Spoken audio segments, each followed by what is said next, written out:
Kayleigh, thanks. I'm going to ask you a question that I'm asked fairly often away from the White House, and that is with respect to what Rudy Giuliani and the legal team on the campaign side had to say yesterday. People ask, let's suggest that, yes, there is evidence of fraud, irregularities, even malicious intent with respect to vote totals. The question is, what then would be the pathway or strategy to overturn what the campaign believes is a flawed election? Are we talking about a judicial pathway?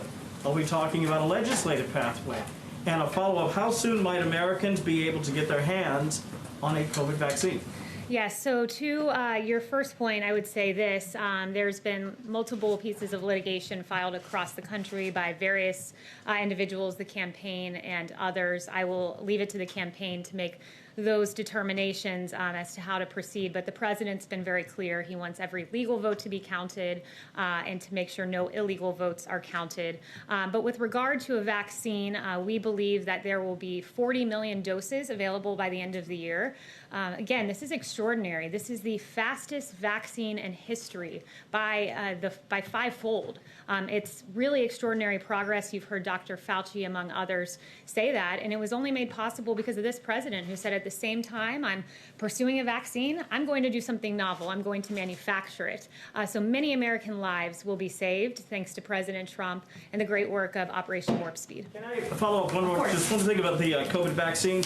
Is there a concern inside the White House that a lack of working with a potential or presumptive President-elect Biden team will somehow slow down the distribution of the COVID vaccine?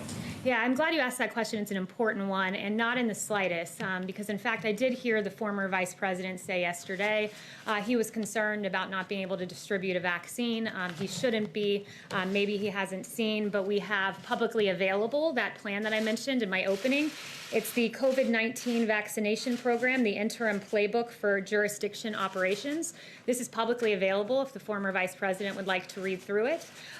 Beyond that, I would say that we've already, going back months, partnered with the 64 jurisdictions in this country to make sure that they each had individualized distribution plans. Those have been assessed.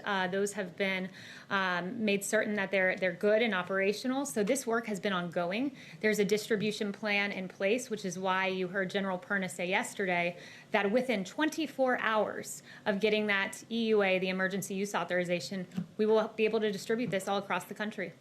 When are you going to admit you lost? Yes, Kevin? Yeah. Sorry, Mario. Okay. Thanks, Kayleigh. What is the president planning to discuss this afternoon with the two Michigan lawmakers? And will he ask them to have the state legislature appoint electors who will support his reelection? What's the nature of that meeting? So he will be meeting later on. This is not an advocacy meeting. There will be no one from the campaign there. He routinely meets with lawmakers from all across the country. When will you admit you lost the election? Kayleigh, at what point does the president concede the race and allow for a proper transition to the Biden team? So right now there's ongoing litigation. There are, what we know, 74 million Americans that voted for this president. That's more votes than any president has gotten in history.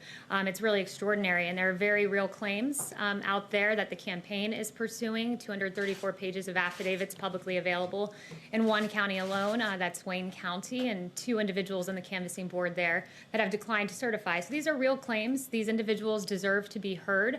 This was a system that had never been tried in American history, mass mail-out voting. It's one that we have identified as being particularly prone to fraud, so those claims deserve to be pursued. Has anyone from the White House spoken with GSA, with the director of GSA, about the timing of ascertaining who the next president will be, and has any pressure been applied to her? Absolutely not. GSA will make the determination of ascertainment at the right moment. Right now, there's a constitutional process that's being played out. There are questions being asked in court, but the GSA will determine when ascertainment is reached. Can I just ask one other question, which is Senator Lamar Alexander today has put out a statement encouraging the Trump administration, in the absence of ascertainment, to begin allowing the Biden team full access to everything they need for a transition, access to agencies, access to real-time data. What's the harm in doing that? So there's a Presidential Transition Act that determines exactly what an administration needs to do in advance of an election, and we have done everything statutorily required, and we will continue to do that. It's after the election now. Thank you.